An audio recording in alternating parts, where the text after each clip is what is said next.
Waalaikumsalam warahmatullahi wabarakatuh. Yang terhormat para dewan juri yang bijaksana, yang terhormat Bapak dan Ibu guru yang sempat hadir dalam acara hari ini, serta teman-teman semua yang saya banggakan. Perkenalkan, nama saya Raihana Syahira. Kali ini saya akan menceritakan cerita rakyat dari Sulawesi Selatan dengan tema Hidayah Muli dan nyanyian Pemanggil Ibu. Ada seorang anak kecil yang berdiri di depan pintu sejak subuh. Dia menunggu bapaknya pulang dari melaut. Sudah berhari-hari dia dan ibunya hanya makan nasi kepal yang diberi minyak bergaram. Sejak musim badai datang, sangat sulit bagi para nelayan untuk menangkap ikan. Tak jarang mereka pulang dengan perahu yang kosong. Tunggulah di dalamnya, bapakmu sebentar lagi datang. Hibur ibunya. Aroma kayu bakar mulai mengatur di dapur. Hidayah Muli melihat sang ibu sedang menyalakan tungku batu. Sesekali dia meniup kayu bakar lewat colok lampu agar apinya tidak padam.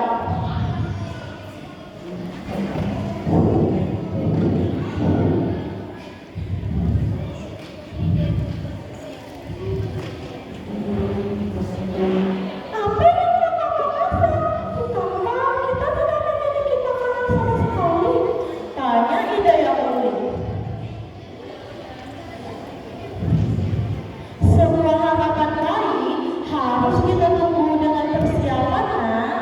Jawab sang ibu sambil tersenyum. Jadi, kalau nanti bapakmu pulang membawa ikan, kita bisa langsung memasaknya.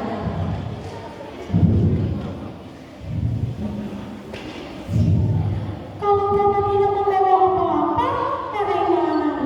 Lanjut Hidayah Muli. Kita bisa memasak air keras untuk dipakai sarapan, nak. Hibur ibunya sambil mengelus kepala Hidayah Muli. Beberapa lama kemudian, Hidayah Muli melihat ada perahu yang datang. Dia segera berlari kencang menuju dermaga. Sang ibu sedang bercampur heran saat melihat hasil tangkapan pada hari itu. Bentuknya seperti kurang, namun ukurannya sangat besar. Cangkangnya sangat keras, namun ketika dibuka, ada daging yang sangat kenyal. Dia belum pernah melihat binatang lain seperti itu sebelumnya. Orang bilang ini namanya Maligo. Aku bertenggelam dengan menyelam sampai ke tengah lautan, ucap sang nelayan. Setelah nelayan itu menyuruh istrinya untuk memasak, dia segera panggil untuk membersihkan diri. Dia tak kuasa menahan kantuknya setelah berhari-hari melaut. Akhirnya, sang nelayan itu tertidur pulas di atas tempat.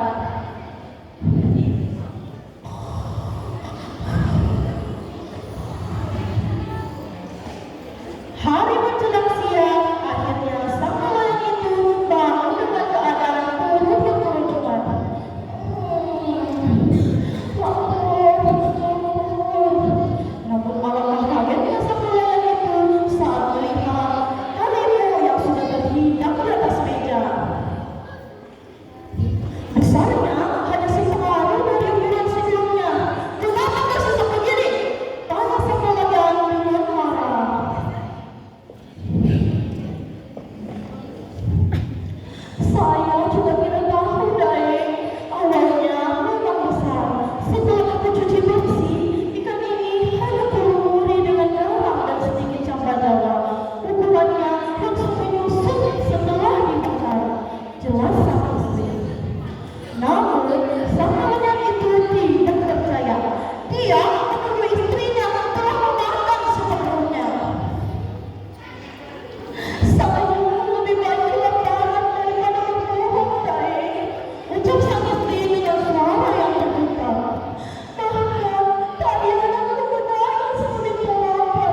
tidak mengenai selamanya makan sebelum orang tuanya.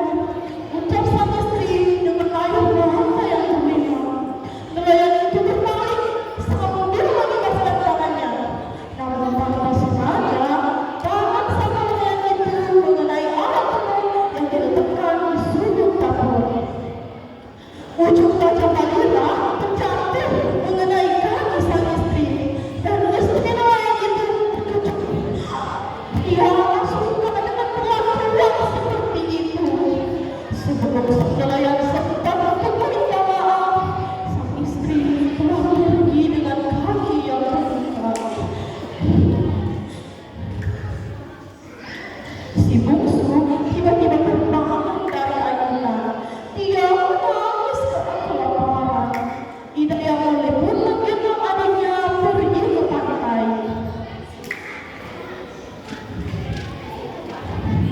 Di antara batu-batuan karang, Hidayah Muli menemukan sang ibu tengah duduk sambil menatap lautan. Dia menolak untuk diajak pulang.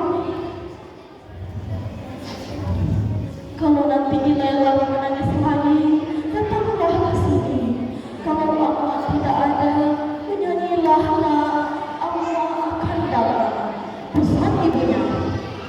Besokan harinya, Hidayah Muli kembali lagi ke pantai itu pada paginya. Dia terkejut, ibu sudah tidak ada lagi di tempat itu. Hidayah mulai menangis. Tangisannya sangat kencang hingga membuat badannya memerah. Ketika hampir putus asa, Hidayah Muli teringat akan pesan ibunya. Dia pun akhirnya bernyanyi. Oh, mari, kamanai mai.